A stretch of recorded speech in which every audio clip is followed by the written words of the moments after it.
తెనుగోళ్ళు ఇచ్చిన శిల్పక పండ్లు తేనె మామిడి పండ్లు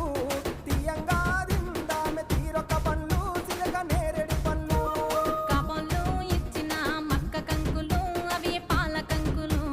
కాల్చుకొని తిందాము కందికాయలు పచ్చి పల్లికాయలు గుజారి గుజారి మామిళ్ళ కిందో నల్ల మామిళ్ళ కింద కుసుమరోళ్ళేసిన కుందన బొమ్మ అది కుందన బొమ్మ